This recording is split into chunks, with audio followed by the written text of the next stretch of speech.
हरे कृष्णा। तो अब हम लोग रेडी हो गए जगन्नाथ यात्रा में जाने के लिए और हमने पूरा सामान भी रेडी कर लिया है। तो देखिए मैं आपको दिखाती हूँ कि हमने सब पैकिंग कैसे की है।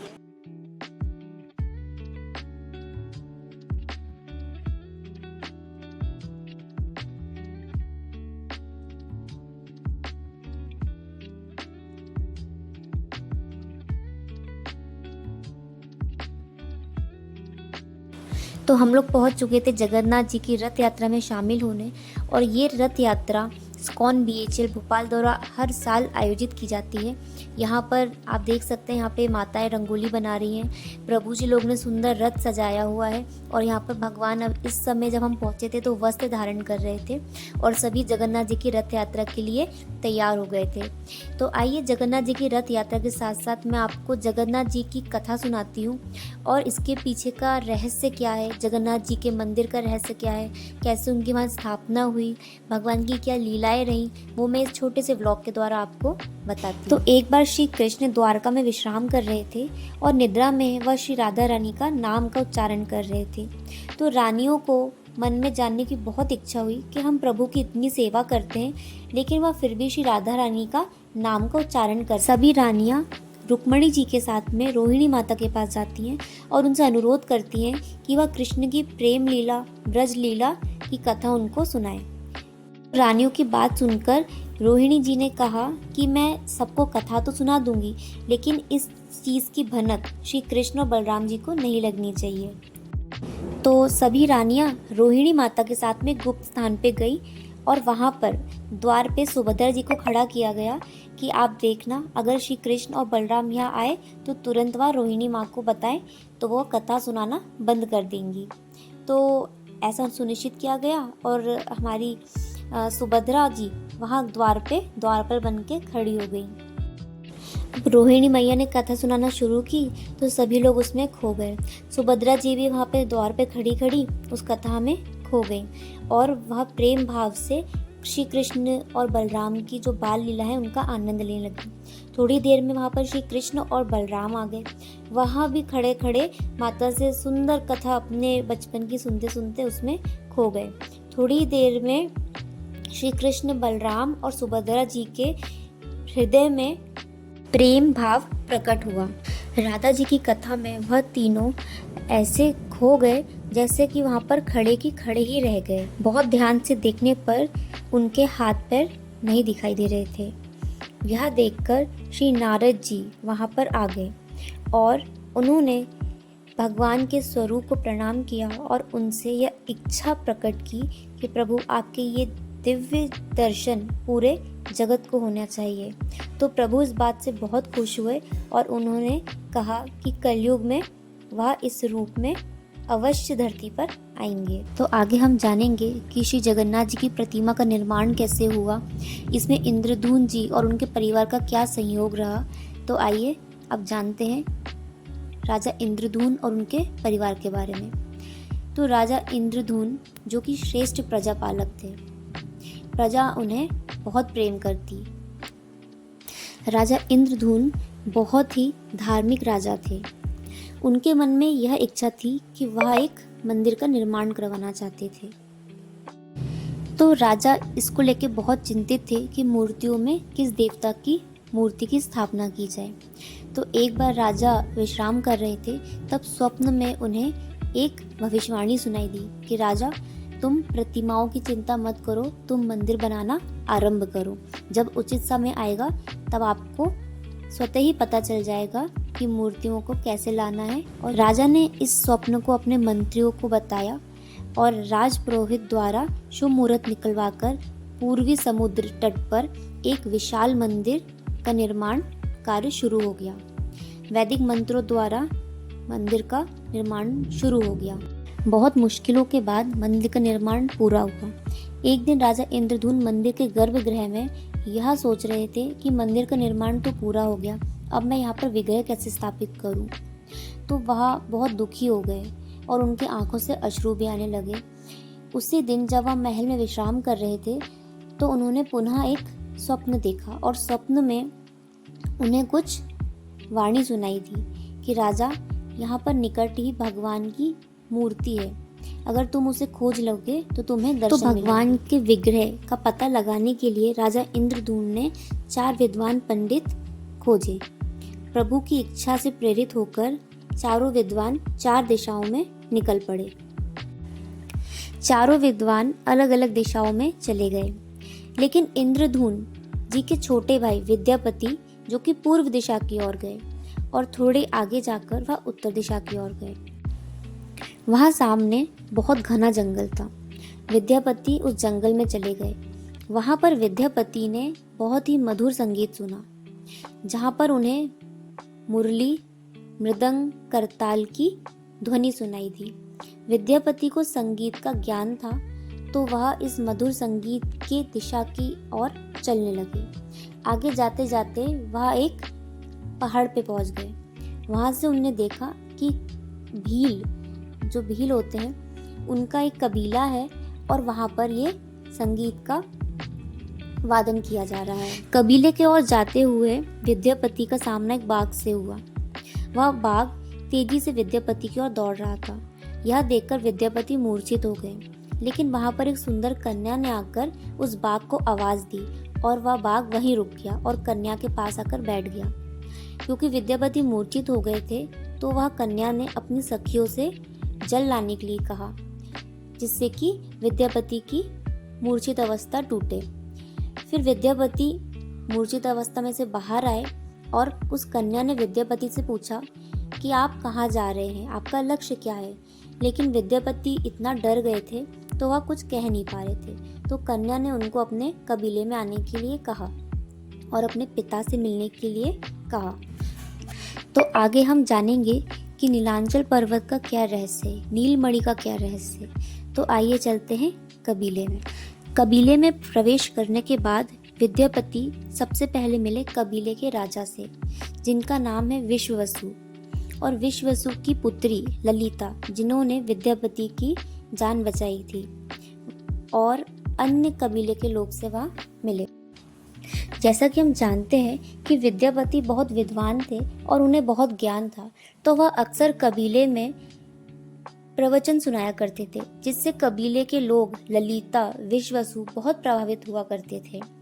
और एक बार विद्यापति बहुत बीमार पड़ गए। उस समय ललिता ने विद्यापति की बहुत सेवा की। धीरे धीरे वह एक दूसरे को पसंद करने लगे और उनका विवाह हो गया और वह खुशी खुशी उस कबीले में रहने लगे। लेकिन जिस उद्देश्य से विद्यापति वहाँ गए थे वो पूरा नहीं हुआ और वह चिंता विद्यापति को बहुत सताती थी। एक बार विद्यापति को पता चला कि विश्ववसु जी सवेरे होने से पहले कहीं जाते हैं और सूर्योदय के बाद वह कबीले में लौट के आते हैं। तो विद्यापति के मन में बहुत जानने की इच्छा हुई कि विश्ववसु जी कहाँ जाते हैं, और उनके मन में यह भी प्रश्न प्रकट हुआ कि कहीं इससे मेरा जो उद्देश्य है वह पूरे होने का कोई संकेत तो नहीं। तो उन्होंने ललिता से इस विषय में जानने का प्रयास किया, लेकिन ललिता ने उन्हें बताने से इनकार कर दिया। विद्यापति ने उन्हें बहुत सी शपथ दी कि वह उन्हें इस रहस्य के बारे में बताएं। तो ललिता ने विद्यापति से कहा कि वह अपने पिताजी से अनुरोध करेंगी कि वह आपको वहां ले जाएं। ललिता ने विश्ववसु जी से प्रार्थना की कि पिताजी विद्यापति जी को वह नीलमणि के दर्शन कराने ले जाएं। पिता ने पुत्री की इस बात को माना और उन्हें वहां ले जाने के लिए तैयार हो गए। विश्ववसु जी की एक शर्त थी कि विद्यापति जी के आंखों पर पट्टी बंधी रहेगी और जब वह नीलमणि के समक्ष पहुंच जाएंगे तब वह पट्टी खोल देंगे। विद्यापति ने इस बात को मान लिया। अगली सुबह विद्यापति और विश्ववसु जी दोनों नीलांचल पर्वत नीलमणि के दर्शन करने के लिए तैयार हो गए।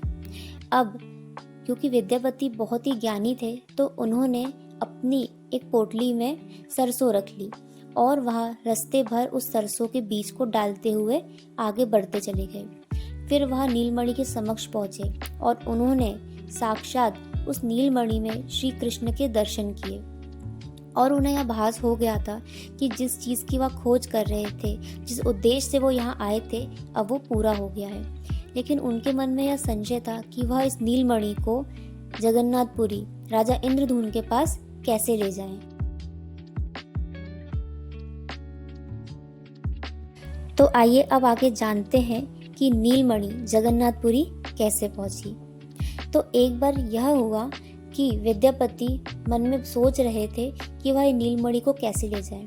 विश्वसु जी, ललिता जी, अन्य कबीले के सभी लोग विद्यापति जी पर बहुत विश्वास करते थे और उनको मन में बहुत पीड़ा हो रही थी कि वह ये नीलमणि कैसे ले जाएं। वह विश्वसु जी के साथ विश्वासघात नहीं करना चाहते थे, लेकिन उनका उद्देश्य भी पूरा होना बहुत ज़रूरी था क्योंकि मंदिर का निर्माण हो चुका था और इस नीलमणि के द्वारा ही आगे का कार्य हो सकता था। उन्होंने मन बनाया कि वह ये नीलमणि को चोरी कर लेंगे। तो उन्होंने एक दिन ललिता से कहा कि उन्हें उनके माता पिता की याद आ रही है, तो वह उनसे मिलकर यहाँ पर वापस आएंगे। तो ललिता भी उनसे कहने लगी कि आप मुझे भी अपने साथ ले जाइए, लेकिन उन्होंने कहा कि नहीं, मैं आपको लौट के फिर दोबारा लेके जाऊंगा।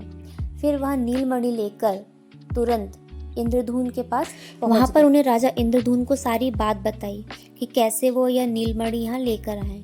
इंद्रधून जी को भी बहुत दुख हुआ और उन्होंने कहा कि हम ये नीलमणि विश्वसु जी को वापस कर देंगे।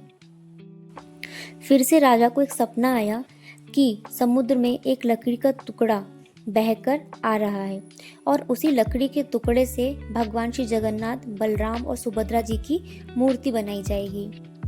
अगली सुबह सभी लोग राजा सहित समुद्र के पास गए।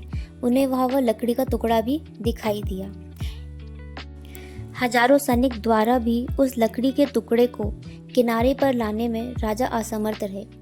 तब उन्हें भगवान की प्रेरणा कुछ समझ में आने लगी।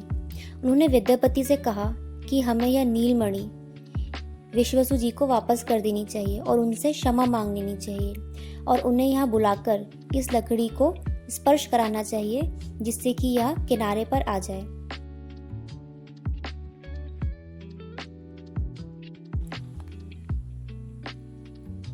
जब तक राजा इंद्रधून कबीले तक पहुंचते हैं, आइए हम जानते हैं कि कबीले में राजा विश्वसु और उनकी पुत्री ललिता का क्या हाल है। यहाँ पर ललिता और विश्वसु जी ने जब से नीलमणि चोरी हुई है, उन्होंने अन्न का एक दाना भी ग्रहण नहीं किया। वह यह जानते हैं कि नीलमणि चोरी हो चुकी है, उसके बावजूद भी वह प्रत्येक दिन उस नीलमणि के दर्शन करने के लिए उस पर्वत पे जाते हैं। वह जानते हैं कि नीलमणि वहाँ पर नहीं है, लेकिन इस आस में कि उन्हें पुनः उस नीलमणि के दर्शन होंगे, वह उस पर्वत पर जाते। लेकिन वह बहुत दुखी होते जब राजा इंद्रधून ने जब उनका यह हाल देखा तो उन्होंने विश्वसु जी से माफ़ी मांगी और उन्हें हृदय से लगा लिया। फिर उन्होंने राजा विश्वसु को पूरी बात बताई, उनके स्वप्न के बारे में बताया, उनके मंदिर निर्माण के बारे में बताया। राजा विश्वसु, जो कि बहुत बड़े श्री कृष्ण के भक्त थे, उन्होंने सारी बात समझी और राजा इंद्रधून के साथ जाने के लिए तैयार हो गए। वह सभी पुनः समुद्र तट पर पहुंच गए। राजा इंद्रधून ने विश्वसु जी से प्रार्थना की कि वह उस लकड़ी के टुकड़े को छुएं ताकि वह यह किनारे पे आ जाए। राजा विश्वसु जी ने ऐसा ही किया और लकड़ी का टुकड़ा किनारे पे आ गया। अब उस लकड़ी के टुकड़े से मूर्तियां बननी थी। तो आइए जानते हैं कि अब उस लकड़ी के टुकड़े से भगवान जगन्नाथ, बहन सुभद्रा और भाई बलदेव की मूर्तियां कैसे बनी। राजा इंद्रधून ने कई शिल्पकार बुलाए, लेकिन सभी उस लकड़ी के टुकड़े से मूर्ति बनाने में असमर्थ रहे। राजा इंद्रधून पुनः दुखी हो गए। एक बार मंदिर के बाहर बैठकर वह यह विचार कर रहे थे कि इस लकड़ी के टुकड़े से मूर्तियां कैसे बनेंगी। तो एक वृद्ध व्यक्ति वहां आया और उसने राजा से कहा कि मैं एक बहुत बड़ा शिल्पकार हूँ और मैं इस लकड़ी के टुकड़े से मूर्तियां बना सकता हूँ। यह सुनकर राजा बहुत खुश हुए, लेकिन रानी के मन में संशय हुआ कि ये वृद्ध व्यक्ति मूर्ति कैसे बनाएंगे। फिर राजा इंद्रधून ने सोचा कि जरूर ये प्रभु के भेजे हुए ही कोई शिल्पकार हैं और उन्होंने यह सोचकर उनसे मूर्ति बनाने का आग्रह किया। लेकिन उस बूढ़े व्यक्ति ने राजा से शर्त रखी कि जब तक वह यह मूर्ति बनाएंगे उन्हें कोई देख नहीं सकता और वह 21 दिन तक एक कमरे में बंद रहकर इस मूर्ति को बनाएंगे, ना कुछ खाएंगे और ना कुछ पिएंगे। राजा ने उनकी शर्त मानी जब वह बूढ़ा व्यक्ति यह मूर्ति बना रहा था तो अंदर से छेनी हथौड़ी की आवाज़ आती थी। तो रानी यह सोचती थी कि वह व्यक्ति स्वस्थ है और मूर्तियाँ अच्छे से बन रही हैं। लेकिन कुछ दिन बाद एक दिन ऐसा हुआ कि कमरे से आवाज़ आना बंद हो गई और रानी बहुत घबरा गई। तो उन्होंने डर के कारण उस कमरे का द्वार खोल दिया।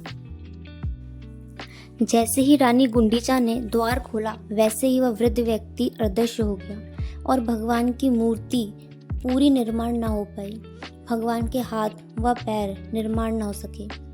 लेकिन राजा इंद्रद्युम्न ने इसे भगवान की मर्जी समझकर उन्हें वैसे ही मंदिर में स्थापित कर दिया। तो आज भी जब हम जगन्नाथ जी के दर्शन करते हैं तो हमें उस विग्रह के दर्शन होते हैं जो स्वयं विश्वकर्मा जी के द्वारा बनाई गई है। हम उस सुंदर विग्रह के दर्शन करते हैं जो कि भगवान की उस सुंदर लीला द्वारा प्रकट हुई।